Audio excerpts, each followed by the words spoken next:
Magandang araw po sa inyong lahat mga kababayan at welcome back dito po sa PNR. At ito nga mga kababayan, bagsak na. PBBM admin, palpak, Castro butata. Yan mga kababayan, patungkol po riyan ang ating aalamin at bibigyan ng komento ngayong araw na ito. Pero bago pong lahat, kung bago ka pa lang at hindi pa po nakapag-subscribe sa ating munting channel, please don't forget to subscribe at palike na rin po ng video ito. Maraming salamat po at eto na nga, simulan na po natin to. Sawaya ang bayan ko sa magnanakaw na tao.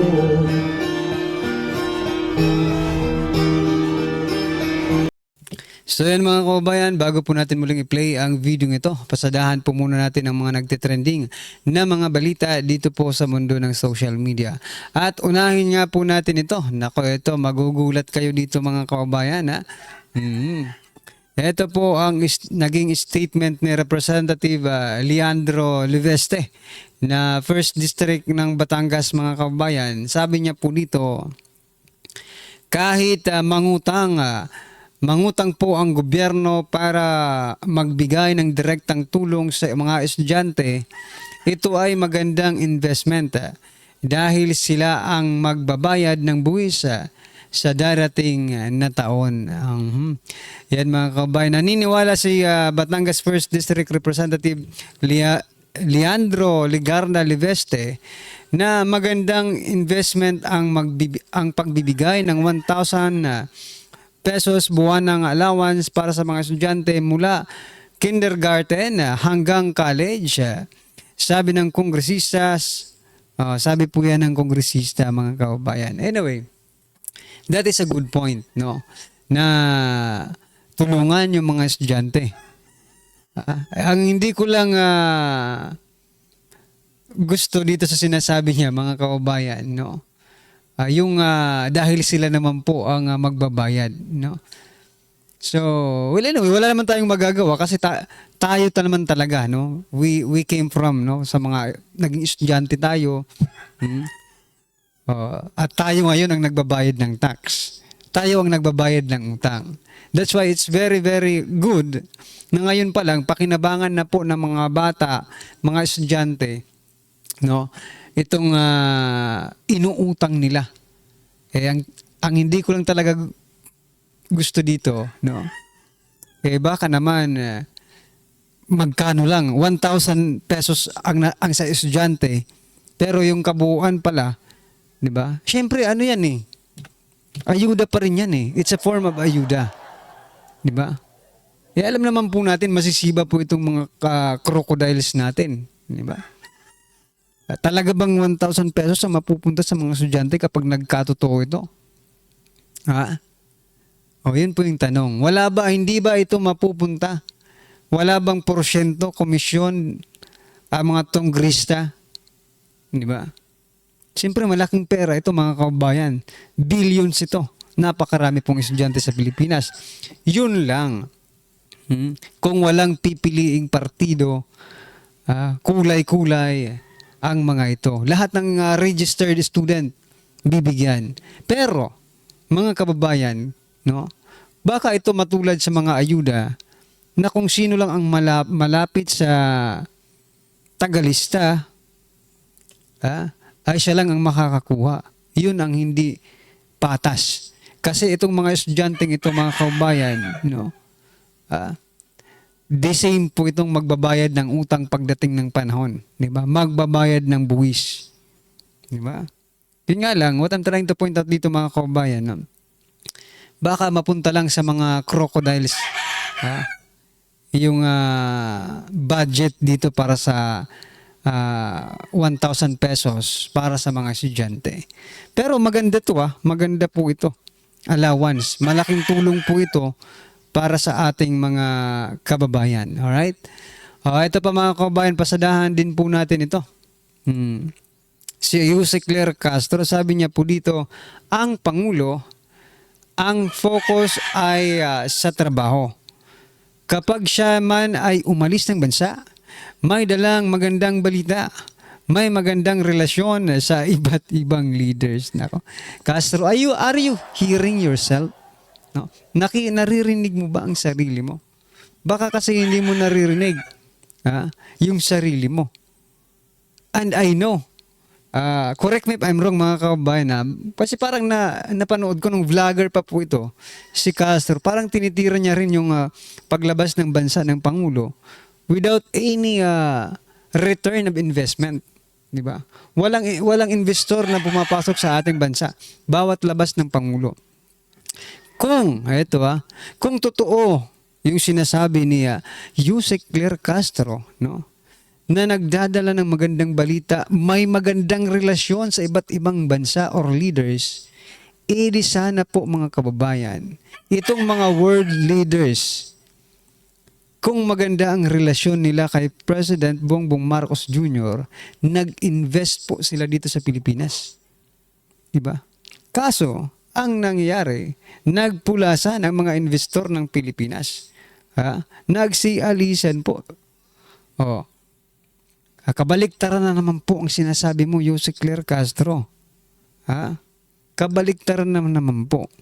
Huwag niyo pong lukuhin ang taong bayan. Sa bagay mga kababayan, it is her job to make the president clean, to make the president good person, good look, good impression by the people.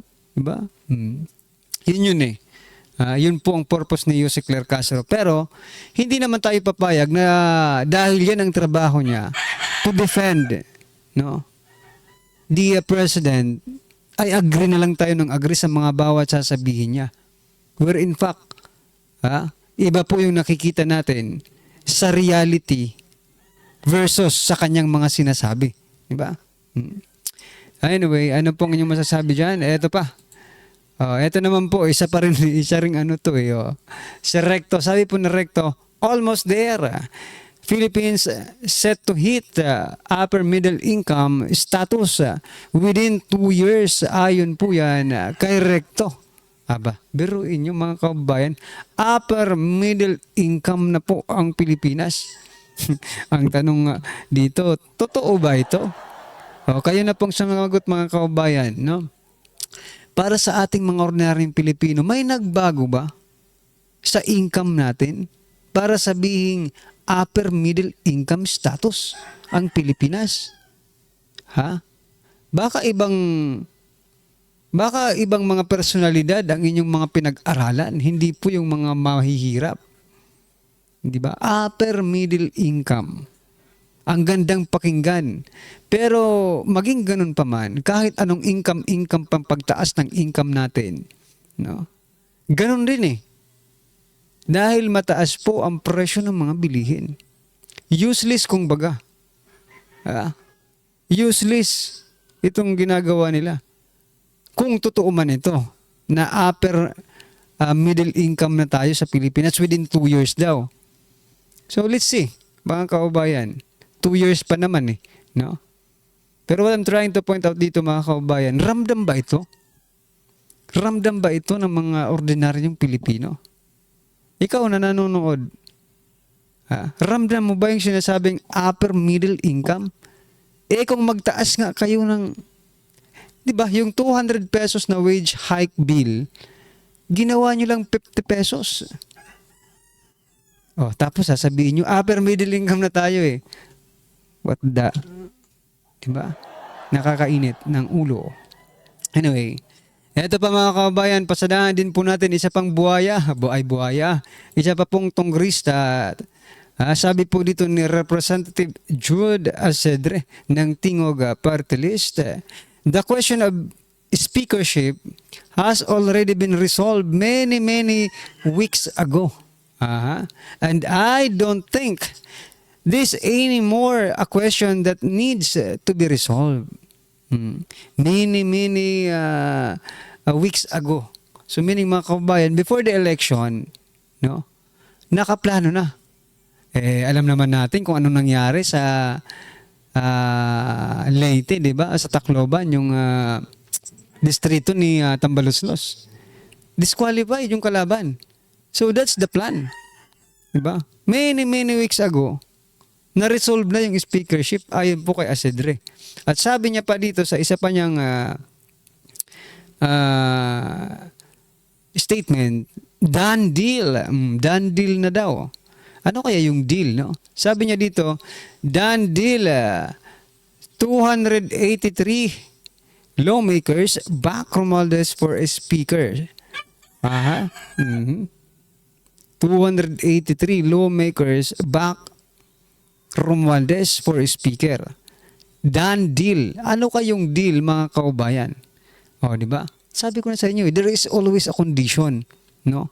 For them, to agree or to join the force of Romualdez, no? There is always a condition. Deal, kung ika nga, deal.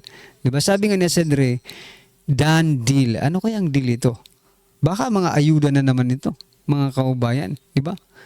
Oh, nako po. Sa ayuda talaga, marami ang dyan eh. Parang ang gobyernong ito, adik. No? Adik sa ayuda. Diba? Ang gobyerno pong ito ay adik sa ayuda. Mga adik ba kayo sa ayuda?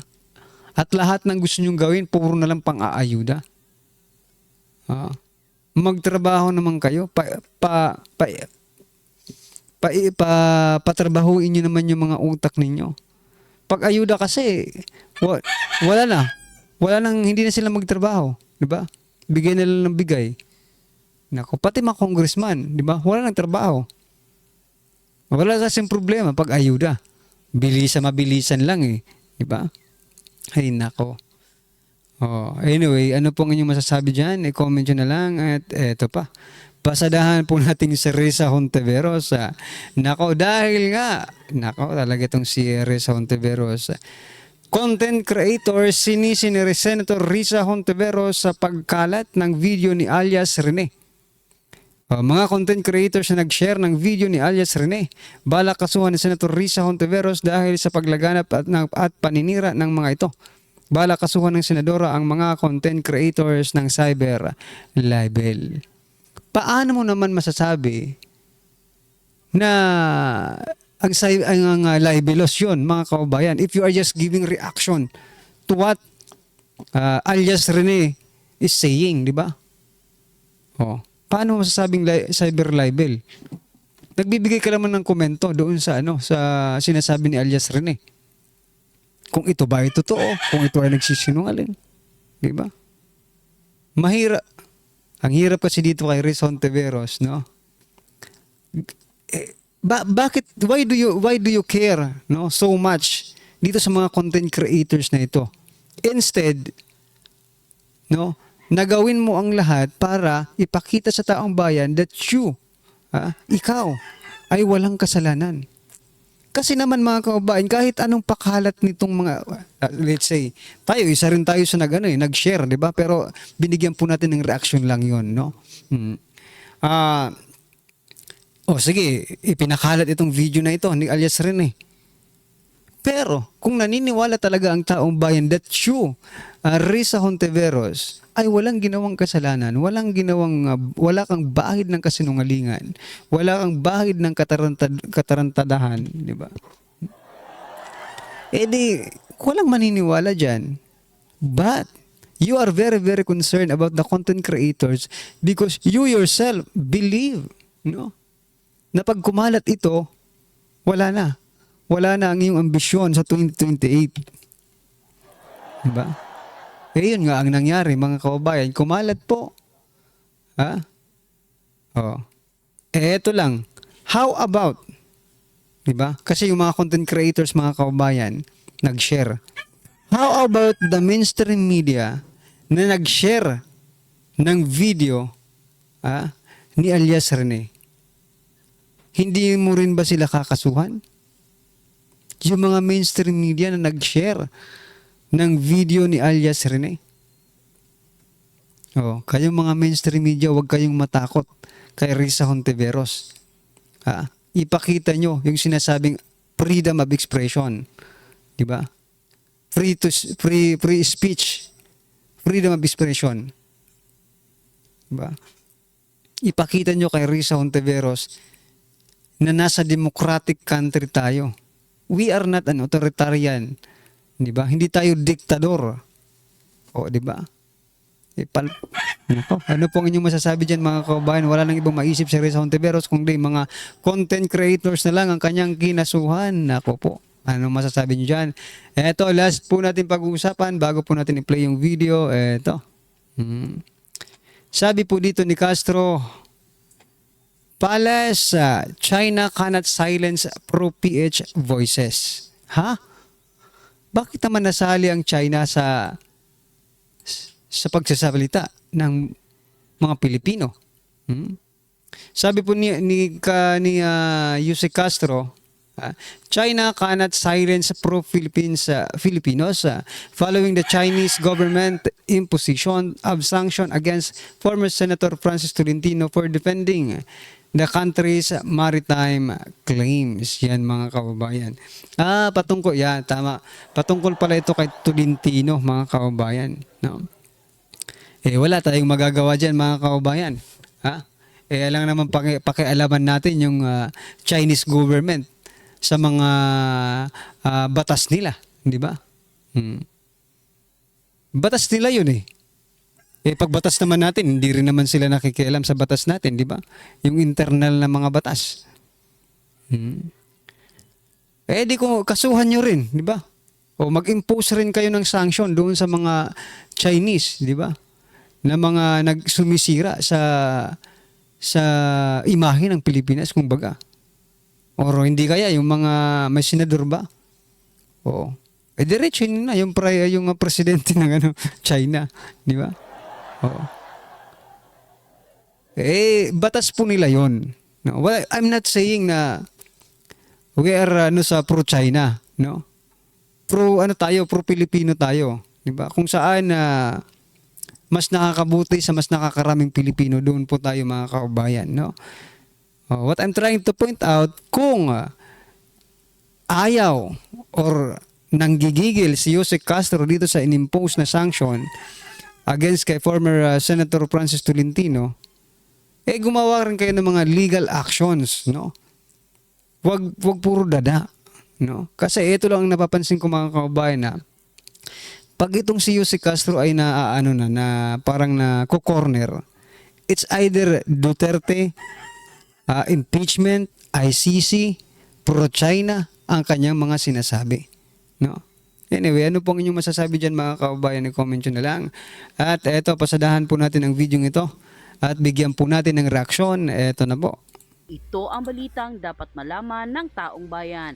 Balitang pinag-uusapan ngayon sa mundo ng social media. Sadyang kahit anong pilit yung pagtakba ng tinatagong kabulastugan ng kasalukuyang gobyerno ngayon ay sadyang ang buong katotohanan na talaga ang siyang tila sasampal at kahihiyan sa inyong mga di umanay mga kasinungalingan. Sa pambihirang pagkakataong binasag na mismo ang mga resibo ng dating Pangulong Duterte na siyang magpapatunay at sasampal ang kahihiyan at katotohanan sa spokesperson ng Malacanang na si Atty. Claire Castro matapos itong mahuli mismo sa sariling bibig na tila pagsisinungaling at walang bukang bibig kundi halos isisi na lang raw sa mga Duterte ang lahat para lang matakpan ng kasalukuyang gobyerno ngagba ni Marcos Jr. Gaano kaya ito katotoo mga kapanig ating alamin. Pero bago tayo magpatuloy mga kapanig, kung bago ka pa lamang sa aming channel ay huwag kalimutang mag-like, subscribe at i-click ang notification bell para mas maging updated ka palalo sa lahat pa ng mga bagong videos na i-upload namin. At yun na nga mga kapanig, narito ang buong resibo at matibay na pruweba na siyang tila gumimbal ng katotohanan at kahiyan sa lahat ng mga bumabatikos at kumakalaban sa mga Duterte, lalong-lalo na sa dating Pangulong Rodrigo Roa Duterte na siyang tila mapapamulat sa lahat ng mga buhayang kongresista sa Kongreso, Senado, sa gobyerno ngagba ni Marcos Jr. at sa lahat ng mga loyalistang hanggang ngayon ay bulag pa rin sa katotohanan na siyang sumampal naman sa tila kapalan ng mukha ng spokesperson ng palasyo na si Atty. Claire Castro na siyang pilit pagtakpan ng mga kababalaghan na nangyayari sa Malacanang na kahit naklaro pa sa sikat ng araw, hindi na maitatanggi ng taong bayan na siya mismong saksi at magpapatunay sa tunay na nangyayari sa bansang Pilipinas. Narito ang full video, sabay-sabay nating Vice panoorin. President Duterte questioned our national debt.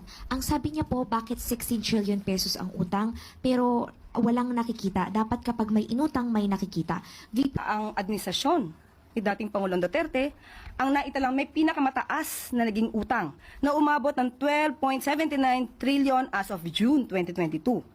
At solong utang po ng administrasyong Duterte ay umaabot po sa 6.84 trillion as of June 2022 at nagkaroon ng increase ng 115.1% sa pagkakautang. Ano-ano na ba ang kumpletong proyekto? So yan mga kabayan, ang hina talagang umintindi niya ni Castro. Ha? Kay former President Duterte, let's say mas malaki ang utang. Let's say lang naman.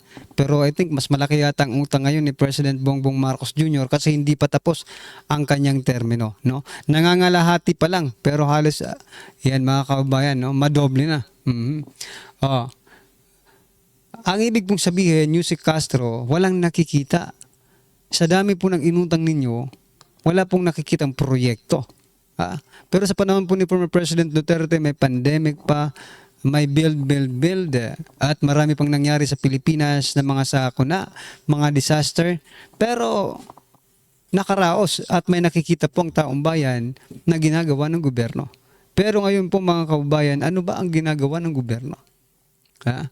I mean, what are the big projects na ginagawa nila? Yung talagang pag nakita mo, pag naisip mo pa lang, wow, Marcos admin to, di ba? Kaya nga napapatanong po ang ating mga kababayan, no? Saan napupunta yung mga inungutang natin? Well, anyway, mayroon naman tayong hint kung saan napupunta. Baka sa mga ayuda po napupunta. Hindi lang po sa mga ayuda, kundi pati sa mga bulsa. Di ba? Anyway mga kababayan, ano po ang inyong masasabi dyan? I-comment nyo na lang po. At maraming salamat po. Please don't forget to like the video. Maraming salamat po.